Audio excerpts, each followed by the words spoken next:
Hello, everybody, and welcome back to the Semi-Informed Football Podcast. So, PSG are champions again. Arsenal fans aren't too happy, and the story was in the final. It was a big one. So, I'm going to throw this one right off the bat to Mateo. Mateo, was this a better game than last year's game against Inter Milan? Okay, first and foremost, thanks for having me back on the podcast. And I have to say, this final was probably one of the best finals we've seen in the past 10 years. That's not saying it was fantastic, but both teams scored. It wasn't a complete snooze fest. Controversy. What's there not to like? Got it. And Mark, I'm going to throw this one off to you. Does this say that the Premier League is a secondary league to Ligue 1 with Paris coming out on top? Absolutely not. And this is not one of the best ones. The standard has been horrendous. I'm not saying this is a great game, but better than most.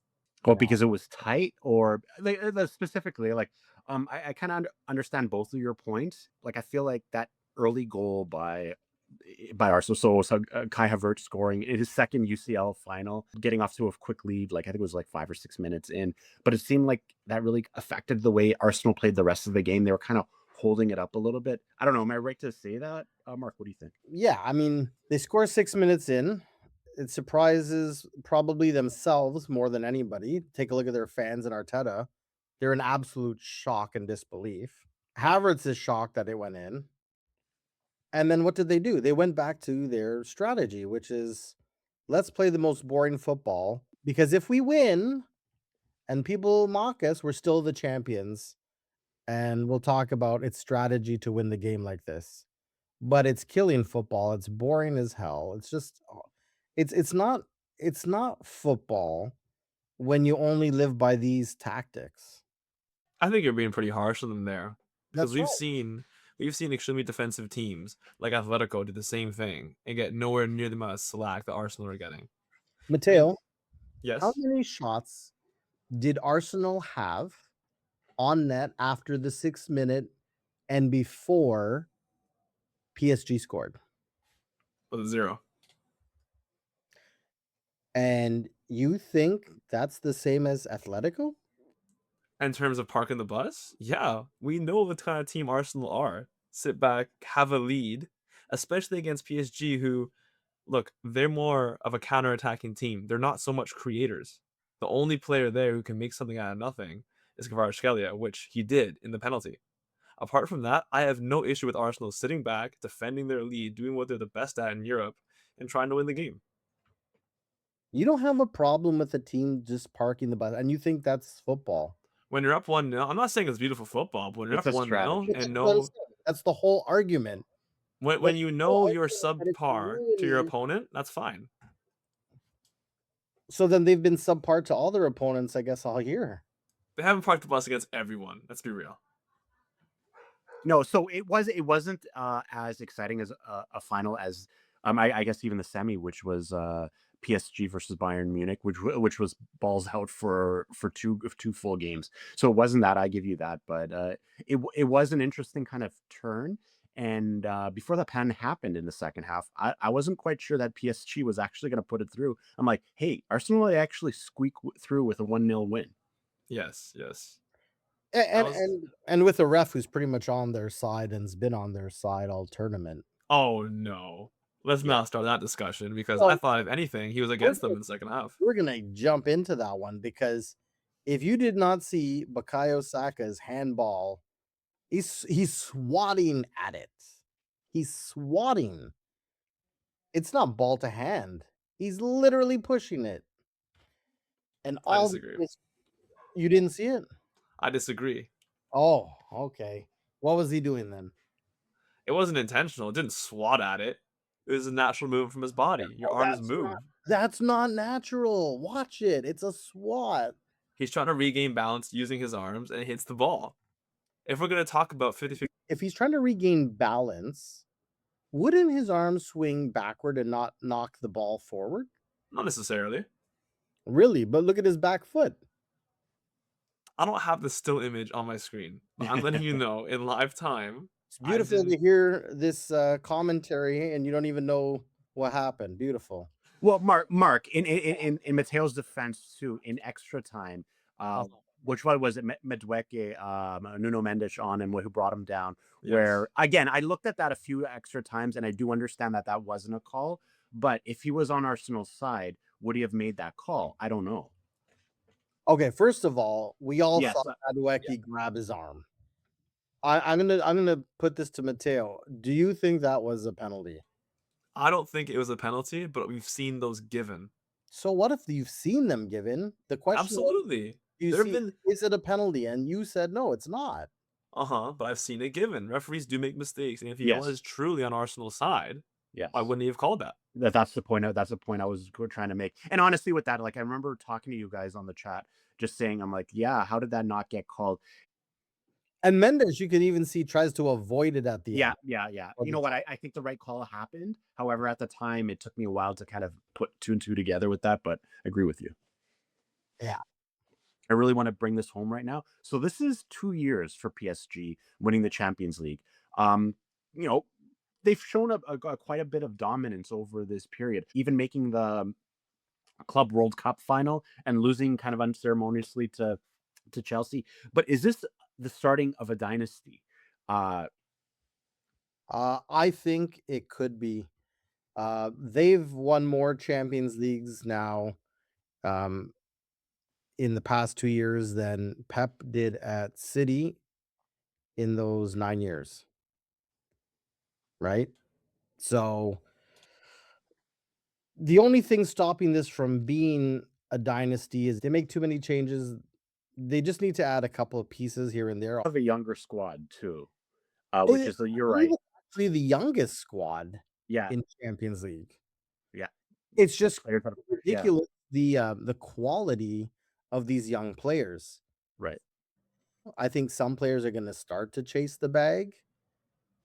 Maybe this is something we can all sort of agree on. Kvaratskhelia actually winning sort of the player of the UCL tournament. Do we agree on this one, or Mateo? So kick it off to you. I mentioned it earlier. He's the one Yeah, player in this team who can make something out of nothing and yeah. creates pure magic. For me, he's the best player in the PSG squad, and I have zero issue with him winning it. Had a Mhm. Champions League Player of the Season award. I think it's justifiable. Um, I'd put him easily, just to get this out of the air. I would put him easily over guys like Dembele. Um, maybe not Soficinha, but I think he's the best out of the front three by a country mile. Kvaratskhelia. So let's just let that be known. And if there's any objections, please, I'd love to hear it. Yeah. No, I'm a million% in agreement. He's the best player on the squad. That was PSG's crowning moment. Not getting Mbappe or Messi or Neymar. Their crowning moment was last year in the January window when they got Kvaratskhelia. Hmm. Amazing. No, honestly, that's something we all agree on. That doesn't happen very often. I'm going to throw out a statement out there, and this is very interesting. See how you guys take this one. Was this the best loss of Arteta's tenure at Arsenal? He's had a lot of setbacks, but for this loss, is he going to come through still, smelling like roses?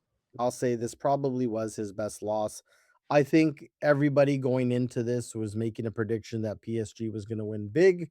They were going to destroy Arsenal, and Arsenal kept it a lot tighter. And going into PKs, they actually could have won it.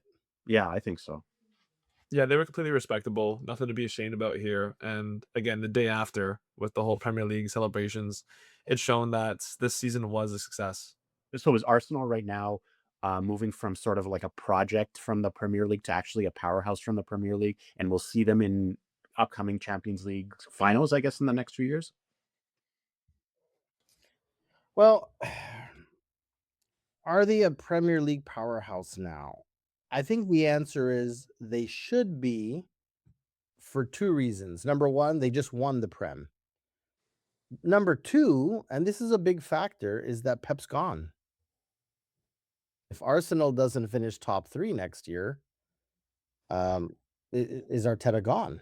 Though the way the Prem has been going, Arne Slot being fired with earlier in the season, Mateo and I were talking about Maresca being fired. There seems to be a very, very short memory. I think they had a long runway for a rebuilding program with Arteta, and maybe now, winning the Prem, coming second in the UCL. I think now they've actually had that taste of winning that they haven't had for a very, very, very long time. So that now it's expected of them. Yes. Yeah, now that they've won the Prem, this is no longer a project. This is how long can you run with this? Can you win the UCL? Can you repeat in the Prem? Yeah, this isn't a project stage anymore. Now it's supposed to be your dominant stage, right? So, first of all, looking at this game being, I found it so late in May compared to the World Cup starting in about a week and a half. I was surprised that this Champions League final happened so late. Usually, it's about the third week in May. But does this start new narratives with like a France versus England kind of rivalry? Is there a chance that they could make it in the final? Who would you like? Who would you take? Well, I've done actually my bracket here, and there's so many different paths that can be formed. They actually do meet in the semis, England, France, those two teams in particular. And I don't think the club matches affect the international stages too much because, you know, English teams have French players. Similarly, French teams, English players. They all go all over the place. So I don't think that's too much of a factor, but I think it'll be a great tournament regardless. Yeah, I guess similar to what Mateo said, there's French players and English players. Uh, does it create more of a rivalry? I don't know. I don't think so. I don't think so at all. Yeah. You know what? Let's kind of wrap things up. I'm going to kind of alternate between the two of you. Just have a few statements about who wins next year's Champions League. Next year's Champions League, I am gonna say PSG. Okay, interesting. Mateo, which player becomes a superstar tonight? Like, which player did you see in this game that all of a sudden now they've increased their stock so much? If it wasn't already high, it's going to be even higher. Kvaratskhelia. Mark, which player really disappointed you in this game? Probably Declan Rice. Really? I think his shining moment was those 2 free kicks against Madrid last season. He was in Right. range to do that magic, and he didn't. So, yeah, I think he was a disappointment. It's a bit harsh that I think Saka for me was the biggest flop in that game. Oh, he did flop. Yeah, that's what he does. Yeah. Mateo, I'm going to send this one off to you. Does PSG win 3 in a row? No, actually, I'm glad you asked me this because I think my prediction for next year, Oh boy. though being biased, is going to be Barcelona. Yeah. Okay, I'm going to send this last one here. Mark, is Arsenal closer to their first Champions League or further away? I think this one's easy. I think they are closer. As much as you can laugh at them, poke fun, you can't deny the truth and what's happening. They're strong. Again, couple of pieces away, but they're right on the cusp. Amazing. Okay, you know what? That's it from us. One thing I'm going to throw out is there's huge thank to FeedSpot for featuring us on their. It's been a real help, and we're actually really, really proud to feature regularly on that. And thanks to you for listening. Seriously, tell a friend, tell your group chat. You can find us on Spotify, Apple Podcasts, and YouTube. So like, subscribe, follow, you know, all the things we pretend not to care about, but absolutely do. Until next time, we're keeping you Semi-informed.